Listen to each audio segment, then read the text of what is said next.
Welcome back to the third session, which will cover the installation part, half of them, as well as the recommendations. If you could see the currently video is, the machine is going to restart because it just completed that phase. As we discussed in the last part, it going to be reboot into the WinRE. Okay, and what we'll do is we will side by side actually. Um we will side by side will do the explanation of WinRE, how the setup is going on, as well as I'm going to talk about how to create the task sequence deployment, as well as the collections and the best recommendations. Okay, we can see that it is currently progressing to 0%. Okay, so you will not see anything here other than Windows working on the progress state 1 to 100%. After that, it does even a couple of reboots, and then you will get a Windows as Windows 10. Okay, so I'm going to summarize in this video. For that, I may have to go to the console. So what we have done is that's a task sequence, and it has two deployments. One is available and required.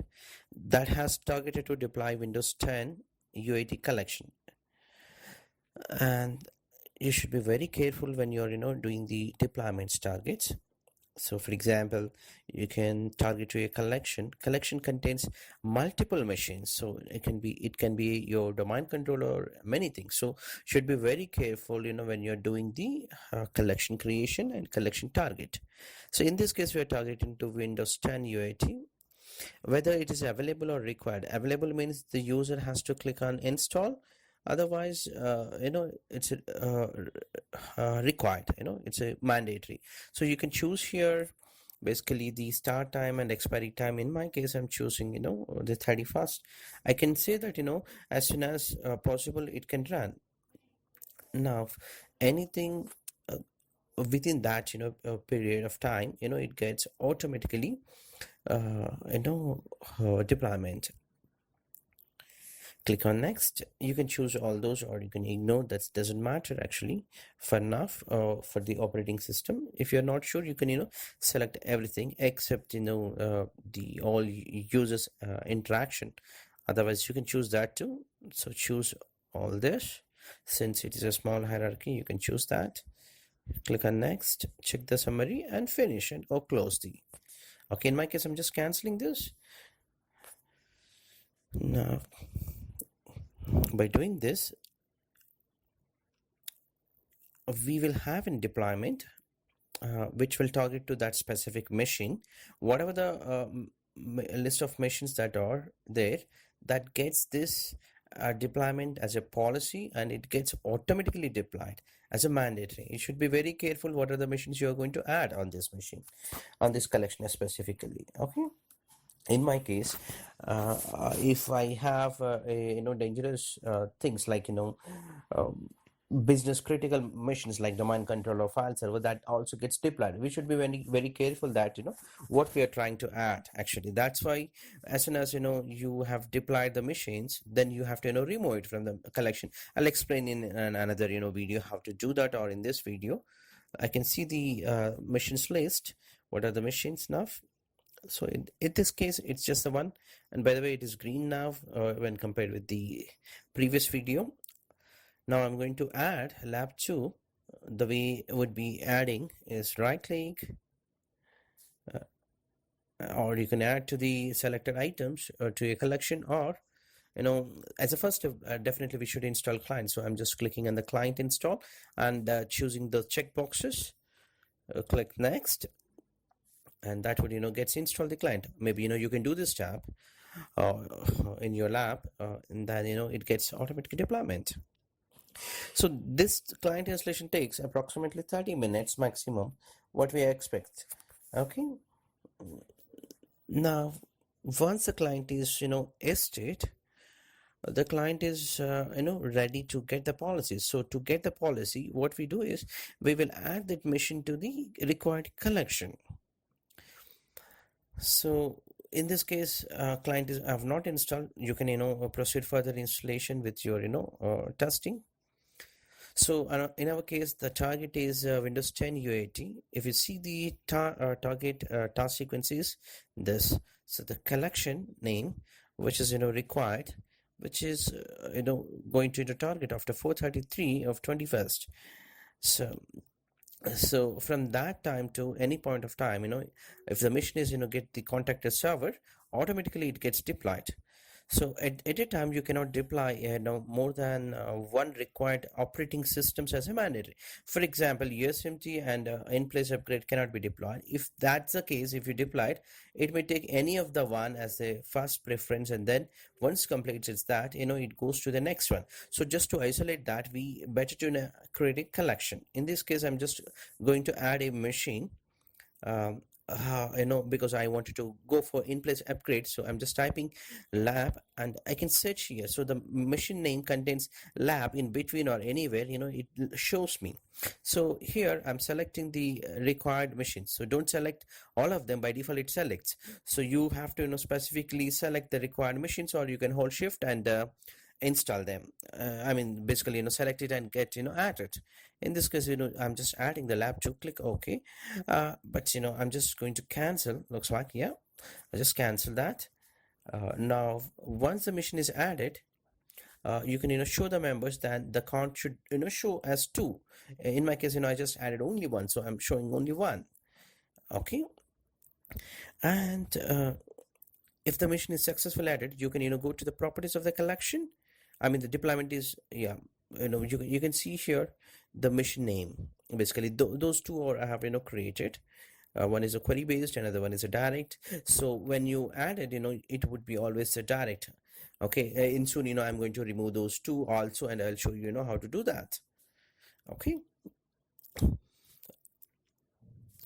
In my case, lab 1, but in your case you may get lab 2 also when you add it, the mission. Okay. And simply remove the machine once successful of Windows 7 to 10 has been deployed. Just go to the collection properties the way we've just find, and then select the machine and then delete it. Otherwise it may cause different issues, like for some reason policy got corrupted and it gets again rebuild the operating system automatically. So just to avoid such unwanted things, what we do is, as a precaution, once the deployment is completed successful, you simply remove it once you are sure. Okay. That's one of the critical step I would recommend in this video. And so of the first step would be to install the client and then add the machine to this collection, and then wait for 30 minutes or so that the client installation completes, and for collection policy to get it 30 minutes, and then altogether maybe take it as 30 minutes to 1 hour between, the client automatically gets the policy and deployment starts automatic. There's no user interaction actually, but you should be careful that user should be ready phase. Otherwise, if he open the files, he may lose the user data also. So it's better to schedule at the offline off business hours. Let me see what is going on my it's in the vCenter. It's still 35%. It takes another maybe 15-20 minutes. We started around 11:24 I think, or 11:20 between. Now it's 11:59. So this is this is the phase in Vinari where recovery mode, what Microsoft has using to apply the operating system, because this is lighter version of even though Windows, so that it gets upgraded in that phase. If something goes wrong, it can go back always to the Windows 7 mode. So just to if the mission is after adding, if you don't see that mission is not showing, just right click update collection membership. That way it updates the machine membership to this collection. It gets automatically shown here. So if you see here, the mark is it is in the busy state. Once the machine is added to the collection, client to get that task sequence which is showing in the deployment as in place one, which takes approximately 30 minutes to 1 hour. Why a 1 hour is, the policy is configured for 1 hour interval. Okay, that's a default setting, but normally it gets in 10 minutes time, but in a worst case it is a 1 hour time. Okay, after adding to the collection, my suggestion would be to create another deployment like this, and create a new collection or the existing collection. Be sure that the required machines only should be there in that machine, in this machine collection or device collection, and select as required. This is, I'm just doing a recap. Click next.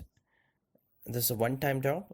You no need to do this for every mission. If you have once set this schedule, that means within that schedule, whatever the missions you are going to add, that gets automatically deployed. You don't need to do it again and again. Okay, so in my case, I'm just doing the one time. I have already done that, so you no need to do that, but uh, but within that schedule. So if you see very carefully, I'm not expiring this, as that means it works for a lifetime time, as long as the tool is used.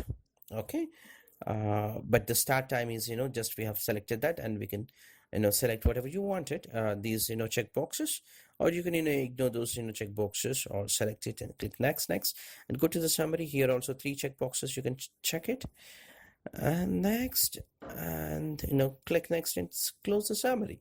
But in my case, I'm just canceling. This is what you can do it. Okay, this is applicable for any of the collections, but make sure that you shouldn't target 2 mandatory operating system deployment task sequences to one collection. What happens is 2 operating systems just to target to one, that means 2 gets deployed. In this case, the February 23rd, it gets starts, and there's no end time actually, or I mean the expiry time. Okay, and let's go to the collection add phase. So we will just add the machines always to the collections, like add resource, as simple as that. Just search for the computer name if you know the little bit information, and by default it selects all. Just select the required one, then click OK. That gets added to the required collection, the machine. That means the already task sequence is deployed, deployment setting is there ready already, so the machine is just added. So it takes 10 minutes to 1 hour between. It will for sure it gets deployed the operating system. That's all. So in my case, I have already added, so I can delete this. This is the step for deleting the deleting the step for the client from the collection, removing the machine. So make sure that once Windows 10 is deployed, you can you can remove this machine, so that it will not remote. It will not have these 2-second time deployment or something like that, in case of something goes wrong. So this is the consolidation. What we have done is client installation imported to the machine to the required collection, and also I have shown the deployment, how to set for a task sequence going through a visit. Okay, and this is the video 3, and I will summarize in the fourth video also once again.